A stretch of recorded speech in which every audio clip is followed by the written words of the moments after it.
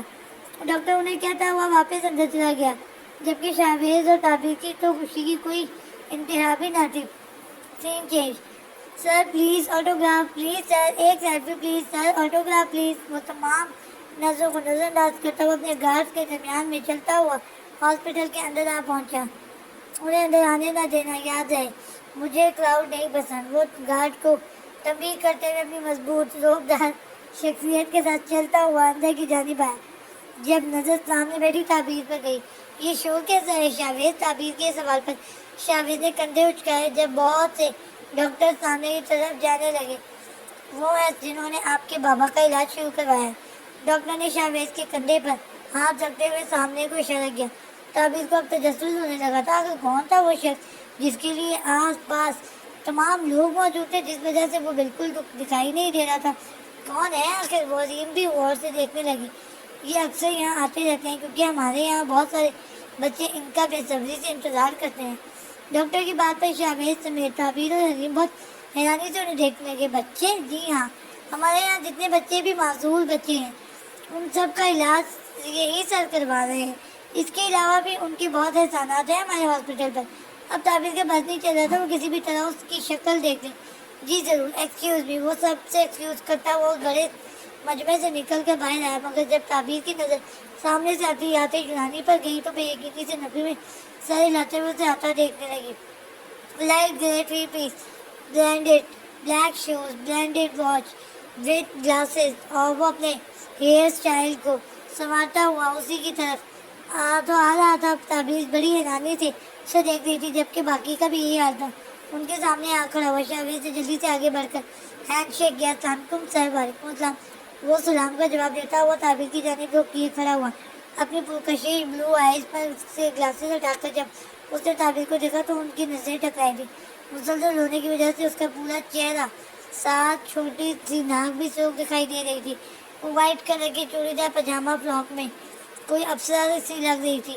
آتش نظر پر اسے دیکھ رہا تھا, جو اسے آنکھیں چھوٹی کرتے ہوئے گھور رہی تھی. وہ مسلسل اپنی بلو اوشن آئیز سے اسے دیکھے جا رہا تھا, جو اپنی سرخ ناک لیے اسے مسلسل گھورے جا رہی تھی. آتش کا دل ماننے کو تیار نہ تھا کہ وہ اس کی تیکھی نگاہوں سے نظریں ہٹائے. جاری ہے.